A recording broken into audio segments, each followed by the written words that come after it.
Aujourd'hui, nous sommes avec Monsieur Jean Depasse, qui est ce qu'on appelle le marcheur de l'espoir. Alors, Monsieur Depasse a reçu l'année dernière le mérite sportif de la bourgmestre. Alors, Monsieur Depasse, vous êtes un marcheur, vous mélangez à la fois le sport et je dirais la philanthropie. C'est-à-dire que votre ambition est d'essayer de mettre en valeur ce qu'on appelle la chaussée romaine, qui passe notamment par Gouilly, et en faire en quelque sorte un chemin de l'espoir. Pourquoi cette démarche ?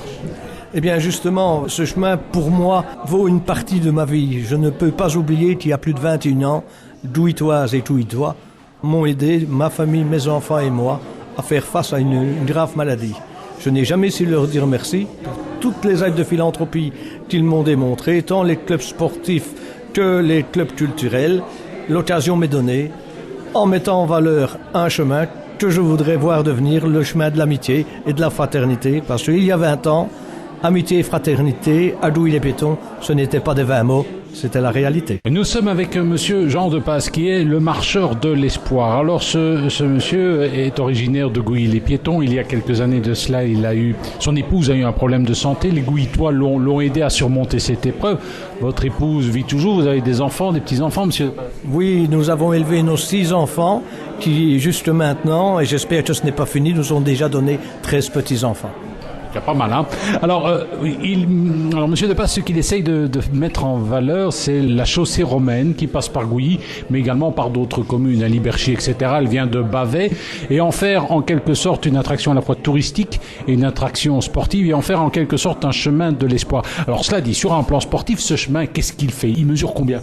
Ah, la partie que moi je vais faire de Bavay à Douilly-les-Pétons tourne aux environs de 50 km. Et on essaye de suivre le plus fidèlement possible le tracé de la chaussée Brunehaut. Est-ce que sur un plan technique, c'est un chemin difficile? Oui, donc les 50 km, c'est pas une difficulté pour moi. Enfin, ce n'était pas une difficulté pour moi. Avec l'âge, ça le devient peut-être un petit peu. Sur le plan technique, le dénivelé, il n'y en a pour ainsi dire pas. Seulement, il n'y a pas d'accotement, c'est un chemin très dangereux, puisque je dois réellement emprunter la voie empruntée par les véhicules. C'est pour ça d'ailleurs que je fais une grande partie tout seul, parce que je ne peux pas risquer la santé et la vie de mes compagnons. Donc c'est assez dangereux. Nous sommes avec Monsieur Jean Depasse, qui est le marcheur de l'espoir. Son ambition, c'est d'essayer de faire de la chaussée romaine, qui est devenue maintenant une attraction touristique, hein. D'ailleurs, il y a un petit fascicule qui met en valeur cette chaussée romaine, qui passe par Gouilly-les-Pétons, qui passe par Liberchy, etc., qui vient de Bavay. Vous voulez en faire, en quelque sorte, un parcours de l'espoir. Organiser des marches, c'est une chose, mais est-ce qu'il y a d'autres initiatives qui sont prévues? Comment est-ce que concrètement, on peut drainer de l'argent en faisant une marche de l'espoir? Mais c'est-à-dire, c'est en soulignant l'amitié entre les peuples. N'oublions pas que nous partons déjà de la France. Nous allons relier la France à la province du Hainaut. Et nous terminerons éventuellement l'année prochaine à Tondres.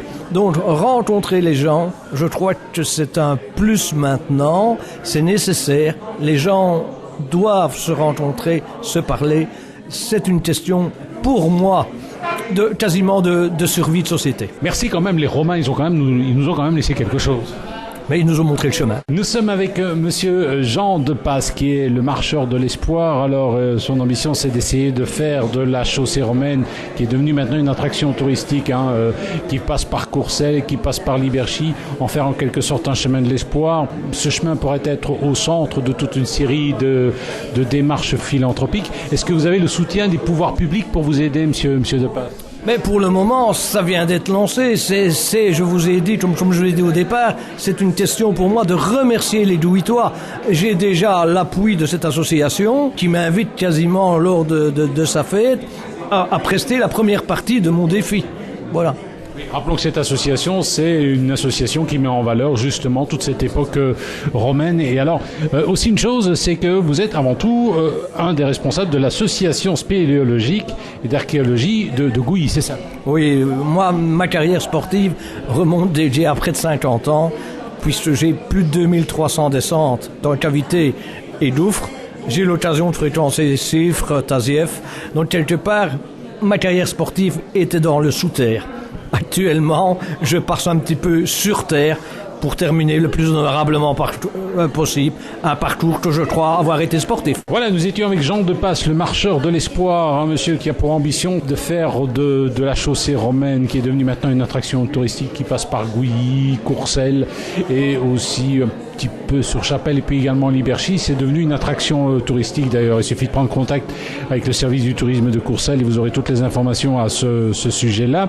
Alors l'idée finalement c'est peut-être d'aller au départ de Bavay jusqu'à Tongres. Il faut quand même s'entraîner pour faire ce genre de distance. Est-ce que ça vous est déjà arrivé de faire autant? Parce que de Bavay à Tongres c'est quand même... Oui, c'est-à-dire que pour le moment je suis blessé, donc le défi sera plus important pour moi. Mais j'ai été avant d'être souffrant un marcheur de longue distance. C'est-à-dire que je suis un ami de Michel qui marche pour le don d'organes, bien connu, Michel Rigalski. Oui, exactement. Donc avant, je faisais régulièrement des 100 km et même une fois un 150. Alors des périples, traverser la Corse, traverser les Cévennes, voilà, j'ai toujours été à pied. Donc, voilà. En courant ou simplement en marchant? Moi, je marche. Michel, c'est un extraterrestre, il court. Toujours. Est-ce qu'au bout d'un moment, marcher 100 km, moi j'ai l'impression parfois qu'on devient des zombies, non? Ah oui, c'est-à-dire que... Il y en a qui exagèrent, écoutez, il faut toujours le faire dans un bon but. Maintenant, dans marche fédérale, moi je suis un marcheur fédéral, un 100 km, on a plus de 20 heures pour le terminer. Donc à chacun, selon son âge et sa forme, de régulariser sa vitesse. Moi, il y a quelques années, je parvenais à faire 100 km en 14 heures. Maintenant, il m'en faut plus de 20. Mais le fait, c'est de terminer.